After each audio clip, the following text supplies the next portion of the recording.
ప్రేమంటే ఏంటి? కొందరు అదో అలౌకిక భావన అంటారు, మరికొందరు అదే ఊపిరి అంటారు. ప్రేమంటే నచ్చని వాళ్ళు అదో మాయరోగం అంటారు. మానసికవేత్తలైతే అదో సాధారణ భావన మాత్రమే అంటారు. ఇలా రెండు మనసుల్ని కలిపే ప్రేమకు ఎన్నో నిర్వచనాలు, అంతులేని అర్థాలు. ఎవరెలా వర్ణించినా ప్రేమ అనేది ప్రాణాలు తీసుకునేలా లేదా తీసేలా ఉండకూడదు. నాకు నువ్వు, నీకు నేను అనేలా ఉండాలి తప్ప నువ్వు లేకపోతే నేను లేను అనేంతలా ఉండకూడదు. అలాంటి ఓ అతి ప్రేమ ఎలాంటి పరిణామాలకు దారి తీసిందన్నదే ఇవాల్టి క్రైమ్ ఫ్యాక్టర్.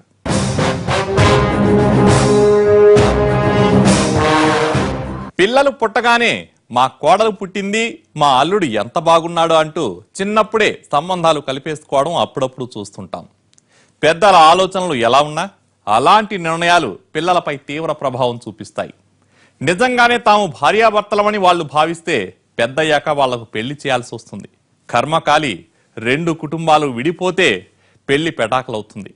అది ఆ లేత హృదయాల్ని గాయపరుస్తుంది. మరి ఈ కథ ఏంటో, ఇందులో ఏం జరిగిందో ఇప్పుడు చూద్దాం.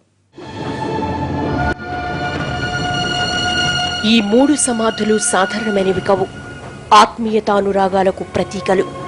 ఈ కథ తెలుసుకునే వాళ్ళు దేవుడా మరో జన్మంటూ ఉంటే వీళ్ల మధ్య పుట్టేలా చూడు అనుకోవడం సహజం. అదే సమయంలో మరీ ఇంత పిచ్చిగా ప్రేమిస్తే ఎలా అనుకునేవాళ్లు ఉంటారు. ఎవరేమనుకున్నా ప్రేమ ప్రపంచంలో ఈ ముగ్గురికి ఎప్పటికీ చెదిరిపోని పేజీలుంటాయి. అత్యంత సున్నితమైన మనసులు వీళ్ళవి. ఎంత సున్నితమంటే ఒకరు లేకపోతే మరొకరు లేనంతగా, ఒకరి కోసం మరొకరు ప్రాణాలు అర్పించేంతగా. మరి ఇంత ఇదిగా ఉంటే కూడా ఇబ్బందే. కానీ ఇలాంటి వాళ్ళు తరచూ తారసపడుతూ ఉంటారు. వాళ్ల ఆలోచనలు, నిర్ణయాలు ఎలా ఉంటాయో ఓసారి చూద్దాం. చిత్తూరు జిల్లా పీలేరు మండలం అచ్చిరెడ్డివారిపల్లె ఇది.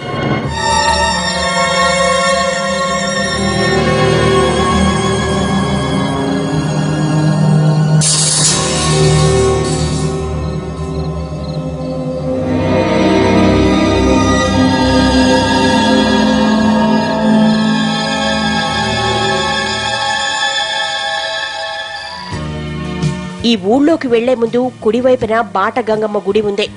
గ్రామస్తులు ఈ గుళ్ళో అమ్మవారిని గ్రామదేవతగా కొలుస్తారు.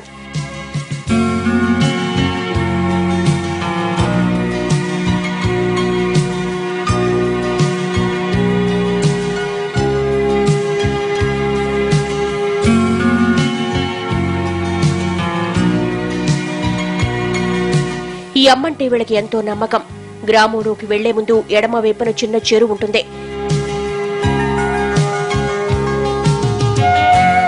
దీన్ని కొల్లపల్లి చెరువు అంటారు. ఇందులో మండు వేసవిలో కూడా సమృద్ధిగా నీరుంటుంది. ఈ చెరువే పల్లెవాసులకు శ్రీరామ రక్షగా ఉంటుంది.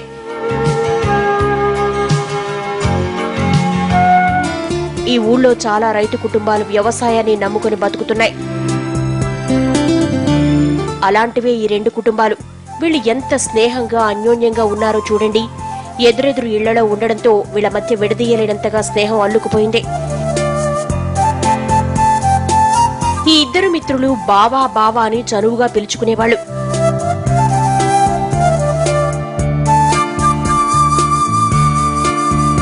ఓ రోజు అందరూ కలిసి పిక్నిక్ వచ్చారు.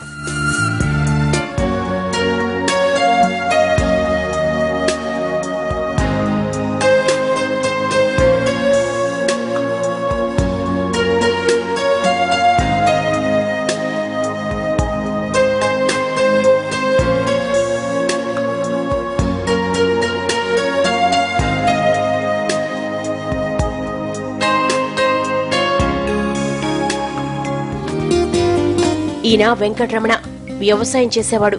ఈమె భార్య నాగరాజమ్మ. వీళ్ళకి ఇద్దరు కొడుకులు, పెద్దబ్బాయి సుబ్రహ్మణ్యం, చిన్నబ్బాయి సుధాకర్.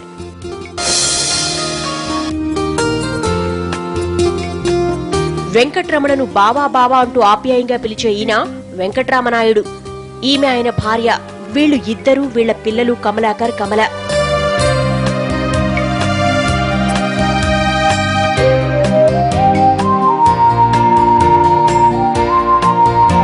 సరదాగా పిక్నిక్ వచ్చిన ఈ రెండు కుటుంబాలు అవి ఇవి మాట్లాడుకుంటుంటే పిల్లలు ఆటల్లో మునిగిపోయారు.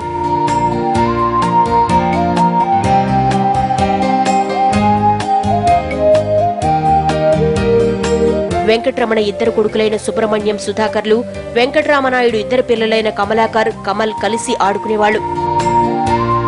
వెంకటరామనాయుడు ఇద్దరు పిల్లలైన కమలాకర్, కమల కలిసి ఆడుకునేవాళ్లు. అయితే తన కొడుకు సుబ్రహ్మణ్యం, వెంకటరామనాయుడు కూతురు కమల కలిసి ఆడుకోవడం చూసి సుబ్రహ్మణ్యం తల్లి నాగరాజమ్మ మురిసిపోయేది.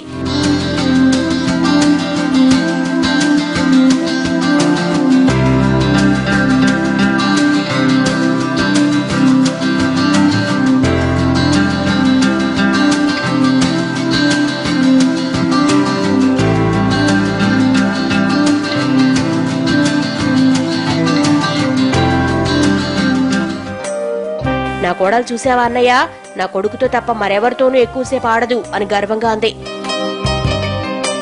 ఇదిగో కమలను మా సుబ్బిగాడికే ఇవ్వాలి అని నవ్వుతూ తన మనసులో మాట చెప్పింది. నాగరాజమ్మతో పాటు అందరూ నవ్వారు.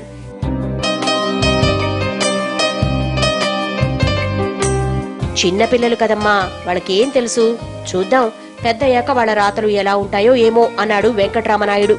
చిన్నారి కమలను ముద్దాడింది నాగరాజమ్మ. ఆమె చాలా మురిపంగా చూసుకుందామే. ఎందుకు వదినా కమలంటే నీకు అంత ఇష్టం అని అడిగింది వెంకటరామనాయుడు భార్య. ఇష్టం కాదు వదినా, ఇదంటే నాకు ప్రాణం, మా సుబ్బిగాడి పెళ్ళాం కదా అని కమలను దగ్గరకు తీసుకుంది నాగరాజమ్మ. అప్పటికే సాయంత్రం అవడంతో అందరూ ఇళ్లకు బయలుదేరారు.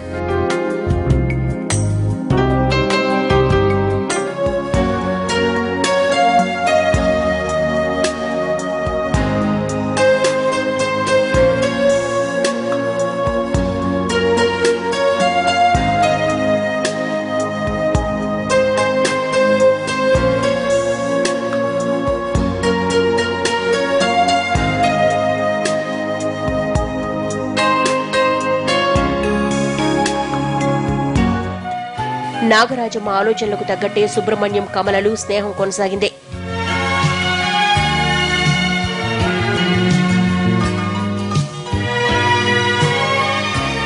ఇద్దరూ పెరిగి పెద్దయ్యారు.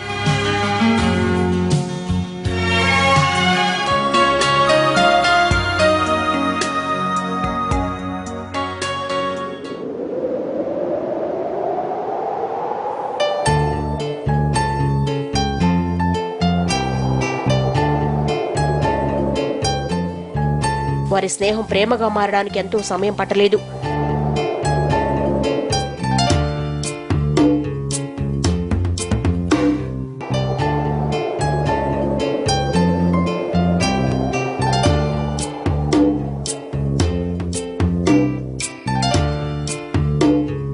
ప్రేమ కంటే కెరీర్ ముఖ్యం కదా. సుబ్రహ్మణ్యం నెల్లూరులోని పాలిటెక్నిక్ కాలేజీలో చేరాడు. ఆ విషయం తెలిసి కమల ఏడ్చినంత పనిచేసింది. చిన్నప్పుడు సరదాగా వరసలు కలిపేస్తారు, స్నేహితులు కాస్త ప్రేమికులయ్యారు. మరి పెద్దలు చేసిందేంటి? వాళ్ళిద్దరికీ పెళ్లి జరిగిందా?